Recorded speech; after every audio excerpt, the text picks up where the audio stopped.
Good morning, welcome to Edugram academy. मैं हूं आनंद और हम लोग पढ़ रहे थे प्लांट किंगडम के बारे में।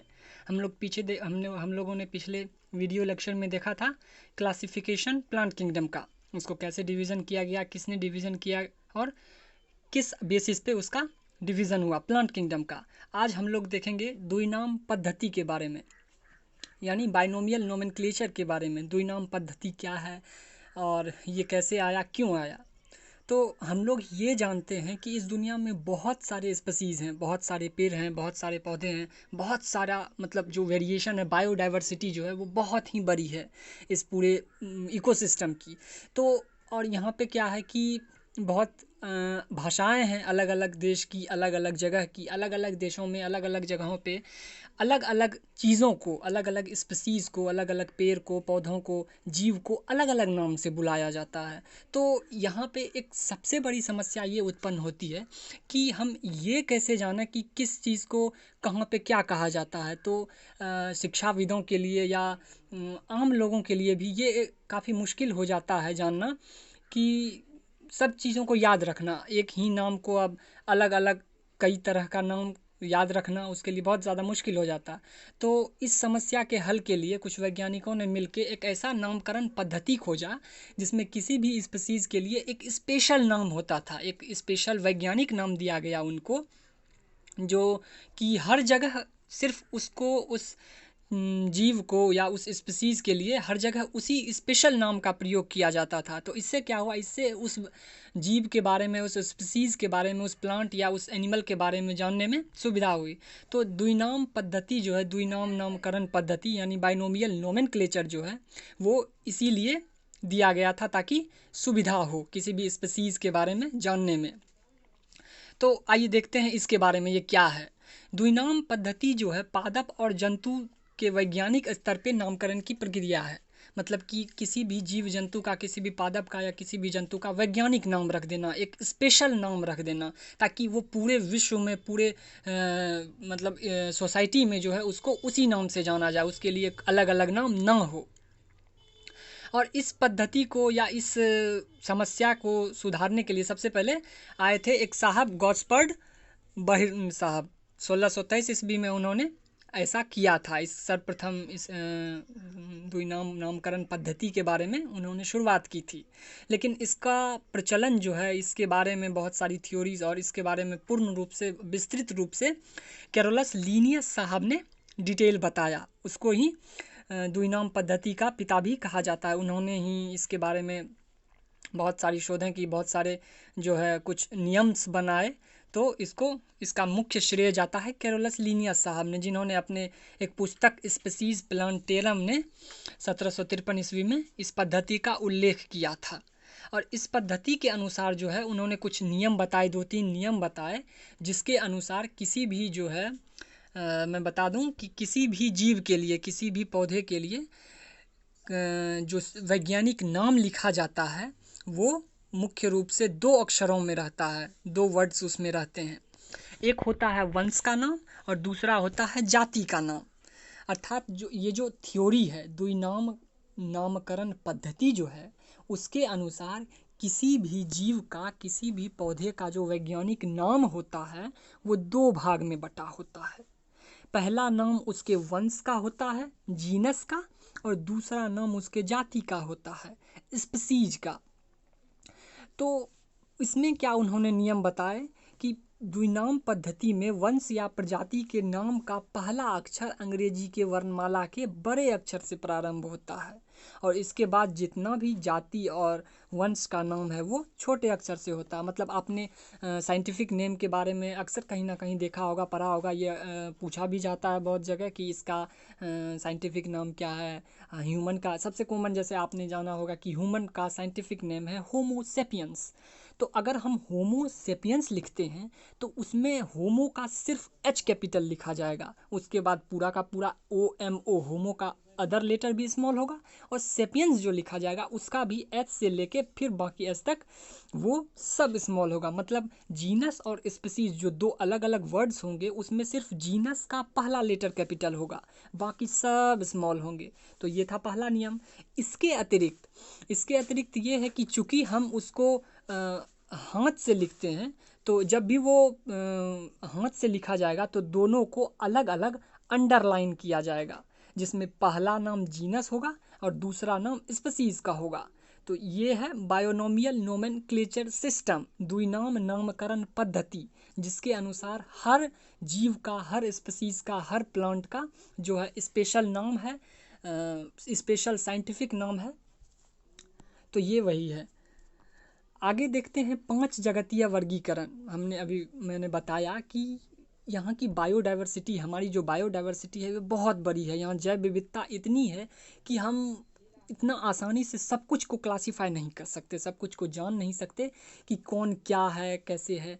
तो उसको एक स्पेशल स्टडी में आसानी के आधार पे कुछ वैज्ञानिकों ने उसको विभिन्न ग्रुप्स में, विभिन्न किंगडम में या फाइलम, इस तरह से जो है उसको क्लासीफाई किया। तो 5 जगतीय वर्गीकरण जो है ये अभी का आधुनिक दौर का सर्वमान्य वर्गीकरण है। लेकिन इसके पहले भी कुछ वैज्ञानिक थे जिन्होंने सारा जो बायोडाइवर्सिटी है, पूरा का पूरा जो इकोसिस्टम है अर्थ का, उस पे जितने भी जीव हैं, चाहे वो प्लांट हो, एनिमल हो या माइक्रोब्स जितने भी हैं, उनको कुछ भागों में बांटा। जैसे सबसे पहले हुआ था 2 किंगडम क्लासिफिकेशन। ये तो 5 जगतीय वर्गीकरण है, लेकिन मैं आपको बताना चाहूँगा कि सबसे पहले हुआ था 2 किंगडम क्लासिफिकेशन, मतलब द्विजगतीय वर्गीकरण। और इसको किया था कैरोलस लीनियस साहब ने किया था। उन्होंने पृथ्वी पर मौजूद सभी जीवों को सिर्फ 2 भागों में बांटा। एक था किंगडम प्लेंटी मतलब पादप जगत, और दूसरा था किंगडम एनिमालिया मतलब जंतु जगत। उसके बाद फिर हुआ 3 किंगडम क्लासिफिकेशन मतलब 3 जगतीय वर्गीकरण, और ये दिया था हैकल साहब ने। 3 जगतीय द्विजगतीय वर्गीकरण किसने दिया? कैरोलस लीनियस ने। फिर 3 जगतीय वर्गीकरण हुआ। 3 जगतीय वर्गीकरण किसने दिया था? हैकल साहब ने। हैकल साहब ने क्या किया, उन्होंने और ज़्यादा अध्ययन किया और उन्होंने देखा कि कुछ ऐसे भी जीव हैं जो कि ना तो प्लेंटी के कैरेक्टर्स को फॉलो करते हैं, प्लेंटी वाला गुण भी नहीं है, और ना ही एनिमालिया के कैरेक्टर्स को फॉलो करते हैं। तो उन्होंने क्या किया, उन्होंने एक तीसरा किंगडम बना दिया। और उन्होंने जो 3 किंगडम क्लासिफिकेशन किया उसके अनुसार उन्होंने एक किंगडम बनाया प्रोटिस्टा का, दूसरा किंगडम बनाया प्लेंटी, और तीसरा किंगडम एनिमालिया। तो उन्होंने एक नया किंगडम बनाया प्रोटिस्टा। फिर एक और साहब थे कॉपलैंड साहब। कॉपलैंड साहब ने क्या किया कि उन्होंने और स्टडी किया। उन्होंने भी ये देखा कि कुछ जीव ऐसे भी हैं जो ना तो प्रोटिस्टा का कैरेक्टर फॉलो करते हैं, ना ही प्लेंटी का कैरेक्टर फॉलो करते हैं, और ना ही एनिमालिया का कैरेक्टर फॉलो करते हैं। तो उन्होंने जो है कुछ स्पेशल जीवों का और ज़्यादा स्टडी करके उन्होंने 4 जगतीय वर्गीकरण किया, 4 किंगडम क्लासिफिकेशन। पहले 2 किंगडम हुआ, फिर 3 किंगडम हुआ, और फिर कोपलैंड ने 4 किंगडम क्लासिफिकेशन किया। और उन्होंने क्या किया, उन्होंने एक और नया किंगडम बनाया और उसको नाम दिया मोनेरा। तो अब क्या हो गया, अब 4 किंगडम हो गया, kingdom Monera, kingdom protista, kingdom plenty and kingdom Animalia. लेकिन फिर आए आर.एच. विटेकर साहब। उन्होंने भी वह स्टडी किया, उन्होंने भी बहुत सारे जीवों का अध्ययन किया, और उन्होंने ये पता लगाया कि कुछ जो हैं ऐसे भी जीव हैं जो ना तो मोनेरा का कैरेक्टर फॉलो करते हैं, ना प्रोटिस्टा, ना प्लेंटी, और ना ही एनिमालिया। उसमें एक अलग ही तरह का जो है कैरेक्टर्स है। तो उन्होंने जो है 5 जगतीय वर्गीकरण किया, 5 किंगडम क्लासिफिकेशन, जो अभी तक मान्य है। हालांकि अब जब आप पढ़ेंगे, ज़्यादा स्टडी करेंगे, हायर क्लास में जाइएगा आप, तो आप देखेंगे कि 6 kingdom classification, 7 kingdom classification, 8 kingdom classification भी हो चुका है। बट थ्योरेटिकली जो है अभी तक में मान्य, सब सर्वमान्य यही है 5 किंगडम क्लासिफिकेशन, जो आर.एच. विटकर साहब के द्वारा दिया गया था। उन्होंने मोनेरा, प्रोटिस्टा, प्लेंटी और एनिमालिया के अतिरिक्त एक और फाइलम, एक और किंगडम का जो है इनोवेशन किया, आविष्कार किया, या उसको समूहित किया, संगठित किया, बनाया, जिसका नाम दिया उन्होंने किंगडम फंजाई। तो उन्होंने जो है 5 किंगडम बना दिए।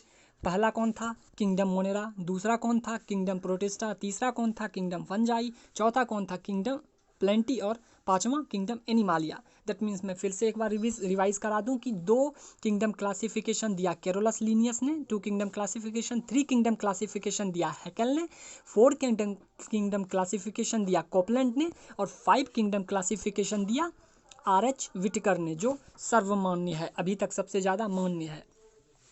लेकिन उन्होंने जो किया, आर.एच. विटकर साहब ने जो किया, उन्होंने कुछ बेसिस पे किया। उन्होंने जो है 1969 में सजीव को जो 5 जगत प्रणाली में 5 किंगडम में बांटा, उन्होंने कुछ लक्षण, कुछ बेसिस पे बांटा, कुछ आधार पे। और वो बेसिस कौन से थे? कोशिका की संरचना की जटिलता के आधार पे। हमने पढ़ा था कोशिका 2 तरह के होते हैं, that is prokaryotic and eukaryotic. तो उसके आधार पे उन्होंने बांटा, कोशिका की संरचना की जटिलता के आधार पे कि वो प्रोकैरियोटिक हैं मतलब प्रिमिटिव हैं, और यूकैरियोटिक हैं मतलब वो डेवलप्ड हैं। उस आधार पे उन्होंने वर्गीकृत किया। जैसे मोनेरा में आप देखिएगा प्रोकैरियोटिक सेल है, बट प्रोटिस्टा, फंजाई और प्लेंटी और एनिमालिया की अगर बात करें तो उसमें सब में यूकैरियोटिक और वेल डेवलप्ड सेल पाया जाता है। अगला है पोषण विधि तथा उसके स्रोत के आधार पे, मतलब कि जीव जो है वो किस तरह से अपना न्यूट्रिशन प्राप्त करते हैं, किस तरह से पोषण करते हैं। हमने पढ़ा था पोषण की विधियां, हम जानते हैं पोषण की विधियां क्या क्या हो सकती है, स्वपोषी या परपोषी। स्वपोषी के अंतर्गत भी बहुत सारे डिवीजन्स हैं, परपोषी के अंतर्गत भी बहुत सारे डिवीजन हैं। तो वो क्या स्वपोषी हैं या परपोषी हैं, तो उस बेसिस पे भी उन्होंने उसका क्लासिफिकेशन किया। अगला था कि शारीरिक संगठन की जटिलता पे, मतलब बॉडी का जो स्ट्रक्चर है वो कितना कम्प्लेक्स है। तो हम जब एक लाइन से देखते जाएंगे, पहले मोनेरा, फिर प्रोटिस्टा, फिर फंजाई, फिर प्लेंटी और फिर एनिमालिया, तो हम ये देखेंगे कि जैसे जैसे हम आगे बढ़ते हैं, जीवों का जो बॉडी का स्ट्रक्चर है वो ज़्यादा कॉम्प्लेक्स होता जाता है, ज़्यादा जटिल होता जाता है, ज़्यादा से ज़्यादा वो संगठित और ज़्यादा मतलब कॉम्प्लेक्स होता जाता है। तो उस आधार पे जो है उन्होंने यूनिसेलुलर और मल्टी सेलुलर के स्ट्रक्चर पे उसको बांटा। अगला है जीवन चक्र प्रकार। जीवन चक्र कैसे चलता है? हम जब बच्चे क्लास में थे तो हम देखते थे कि घास को हिरन खाता है, हिरन को शेर खाता है, शेर जब मर जाते हैं तो उनको सलाता गलाता कौन है? छोटे छोटे सूक्ष्म जीवाणु। तो ये एक जीवन चक्र है, लाइफ साइकिल है। उस आधार पे भी इन्होंने बांटा कि उत्पादक कौन है, उपभोक्ता कौन है, उस आधार पे उन्होंने क्लासिफिकेशन किया। तो इन सब मुख्य बेसिसों पे आर.एच. विटकर साहब ने 5 किंगडम क्लासिफिकेशन दिया। अब 5 किंगडम क्लासिफिकेशन के अंतर्गत क्या क्या है हम शॉर्ट में देखते और समझते जाते हैं। तो विटकर साहब का जो 5 जगतीय वर्गीकरण था उसमें पहला था मोनेरा। मोनेरा के बारे में हम लोग पढ़ चुके हैं, लेकिन मैं बताता हूँ फिर से। जीवाणु हमने पढ़ा था और नील हरित शैवाल भी पढ़ा था।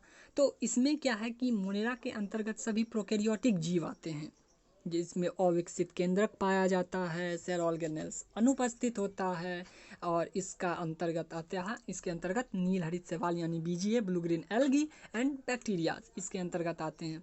ये क्या करते हैं, इसका जो मुख्य काम है, जितने भी मोनेराज होते हैं, जैसे हमने अभी बताया लाइफ साइकिल में जब शेर मर जाता है तो उसको विघटित करता है कौन? जीवाणु और छोटे छोटे सूक्ष्म जीव, क्योंकि अगर उनको विघटित नहीं किया जाएगा तो वो सड़गल जाएंगे और उससे वायु प्रदूषित होगा और सब कुछ ख़त्म हो जाएगा एक समय में। तो उसको विघटित करने का काम करते हैं ये मोनेरा किंगडम के जो सदस्य होते हैं वो, और जिससे कि पर्यावरण प्रदूषित होने से बचता है और वायुमंडल में विभिन्न जो एलिमेंट्स हैं उनका जो एक निश्चित, जैसे ऑक्सीजन, कार्बन डाइऑक्साइड, उसका जो एक रेशियो है वातावरण में, एक जो अनुपात है वो कायम रहता है। तो ये जो है डिकम्पोजर का काम करते हैं, विघटनकारी का, जो कि बहुत ही महत्वपूर्ण है इकोसिस्टम को, किसी भी इकोसिस्टम को या पूरे के पूरे इन्वायरमेंट को एक निश्चित रेशियो में बनाए रखने के लिए। Then that is the all about Monera kingdom.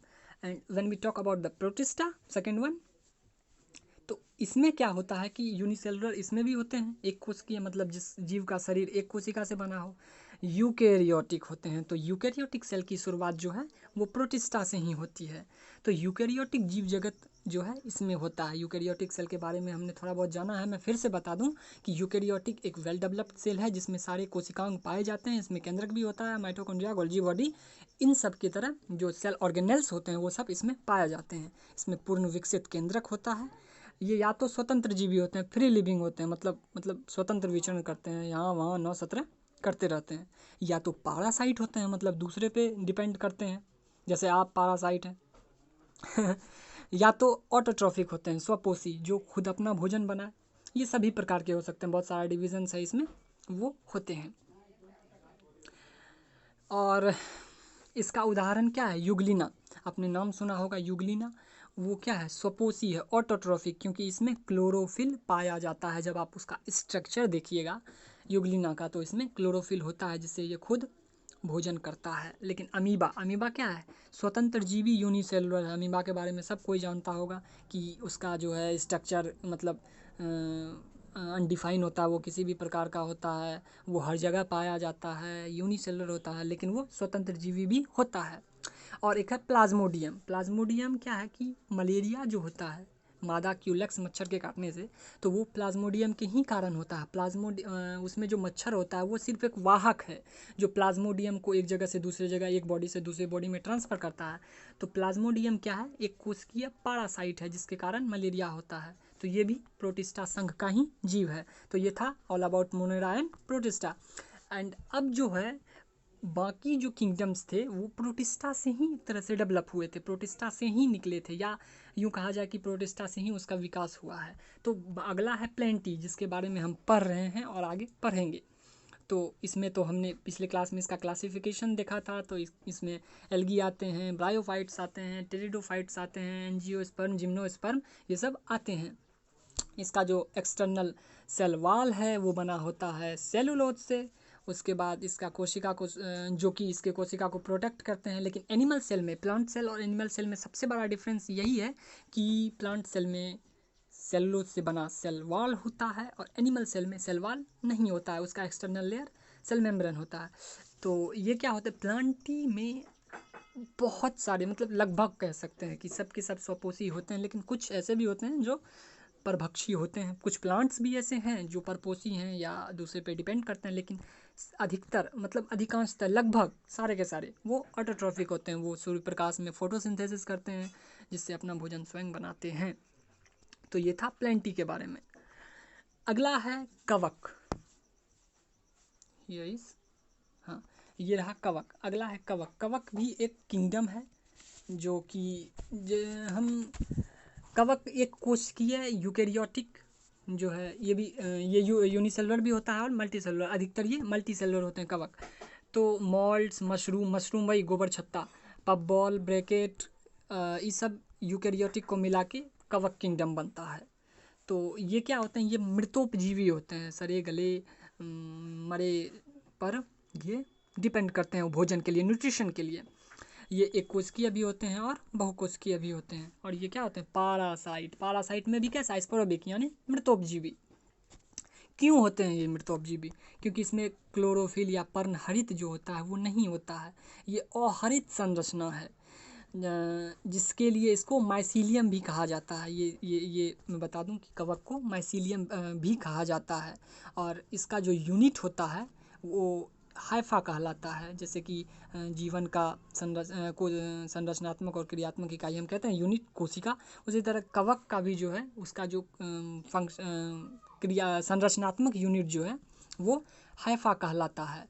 और हाइफा जो है उसका जो सेलवाल होता है वो काइटिन नाम के केमिकल मटेरियल से बना होता है।